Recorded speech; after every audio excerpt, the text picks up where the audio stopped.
Assalamualaikum warahmatullahi wabarakatuh. Perkenalkan, kami dari kelompok 1 mata kuliah studi materi PAI di SMP. Kelompok 1 beranggotakan sebagai berikut. 1. Elis Dwi Anggraini dengan NIM 201200065. 2.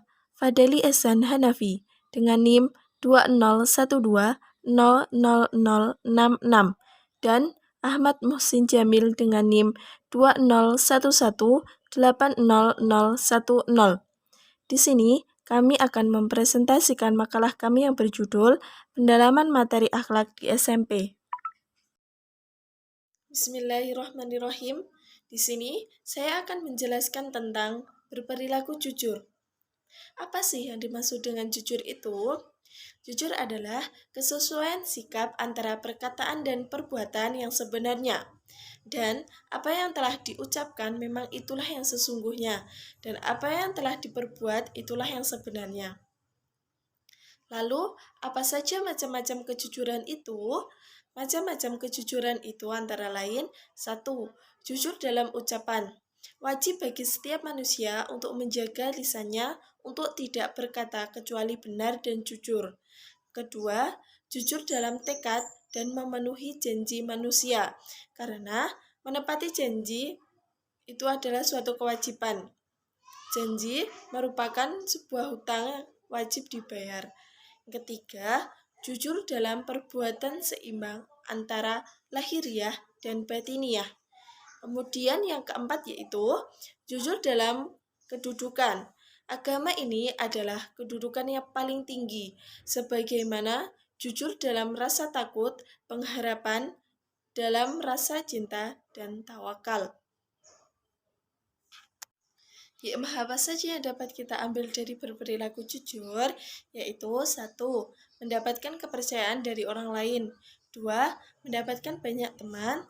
3. Mendapatkan ketentraman hidup. Dan keempat, karena tidak memiliki kesalahan terhadap orang lain. Amanah. Pengertian dari amanah adalah terpercaya atau dapat dipercaya.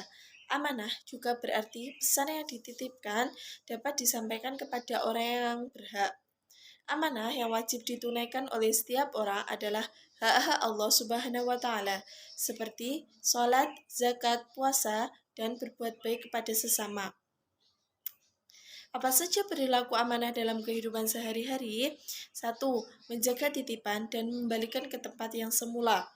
2. Menjaga rahasia. Karena kita dipercaya orang lain untuk menjaga rahasianya, sebaiknya kita tidak mengumbarnya kepada orang lain.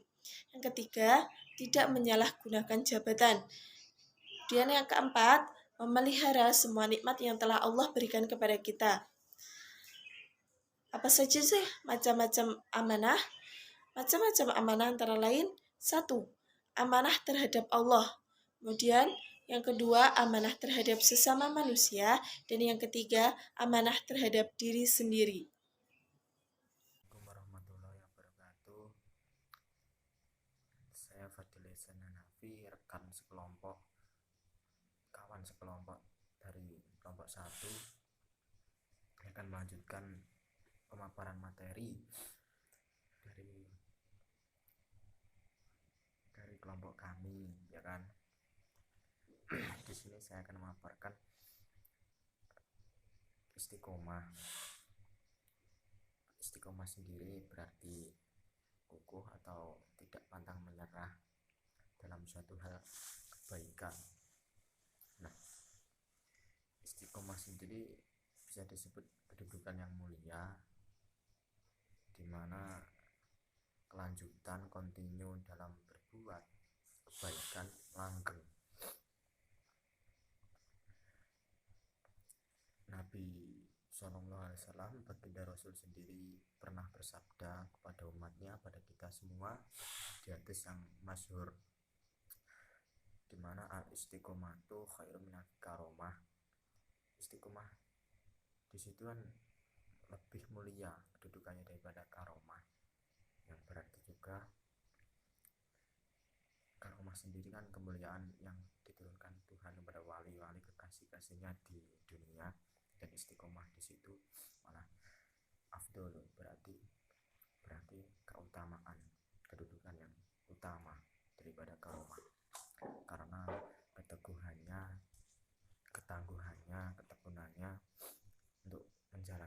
baik.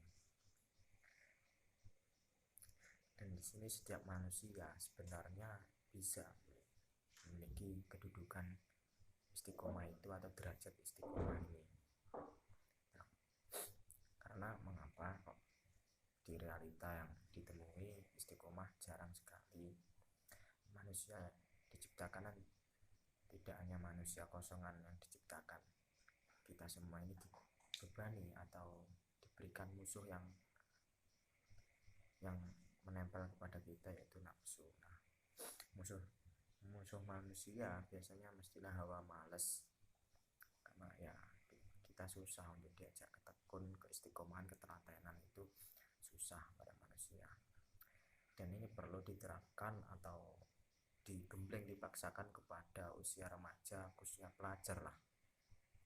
Pelajar kan di masa pelajar ini ya masa yang sangat rentan kepada yaitu dari malas itu sangat rentan, karena masa perkembangan untuk merespek atau merespon semuanya yang ada atau penggembleng-gemblengan yang ada, biar agar kedepannya pelajar atau remaja ini memiliki identitas moral yang kuat. Nah, perlu terkhusus pada pelajar di SMP istiqomah ini ya berawal dari paksaan, nanti akan menjadi lama-lama menjadi istiqomah. Nah, sebenarnya istiqomah sendiri memiliki istilah lain yang sama, bukan melulu di urusan ibadah saja, karena biasanya sering kita jumpai lah istiqomah ini melulu di ibadah saja. Nah, kalau di urusan lingkup kita, di pelajar ini, kita biaskan kepada teman-teman istiqomah atau saudara-saudaranya istiqomah, istilah istiqomah itu ya seperti telaten, tekun, dan kedisiplinan. Itu ya merupakan kawan-kawan istiqomah, teman-temannya istiqomah tadi. Nah, untuk output dari istiqomah maupun rekan-rekan kawan-kawannya itu sama, yaitu sebuah kedudukan atau keutamaan ya menyukseskan dirinya sendirilah, sukses atau kemuliaan, karena berkat ketekunan, ketelatenan dari sifat itu dalam hal baik, ya ini konteks hal baik, itu akan membawa ke depannya menjadi sukses dan mandiri, dan sifat-sifat itu tetap akan menjadi continue istiqomah tadi. Dan sekian dari pemaparan istiqomah ya, cukup segini, dan ini akan berlanjut ya dengan saya Fadil Ihsan Hanafi. Lanjut kepada materi yang kedua, yaitu empati atau rasa welas asih. Kalau di Jawa empati ini konteksnya lebih ke pengerasa dulu, belum ada tindakan, belum ada pergerakan ya. Kalau empati sendiri memiliki arti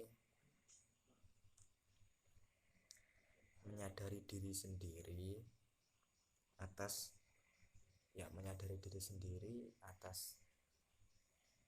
keadaan mereka. Atau kalau kita sudah sadar akan diri kita akan bisa melihat keadaan mereka itu bagaimana, keadaan kita ini bagaimana. Kan konteksnya empati ini lebih ke pengerasa saja. Juga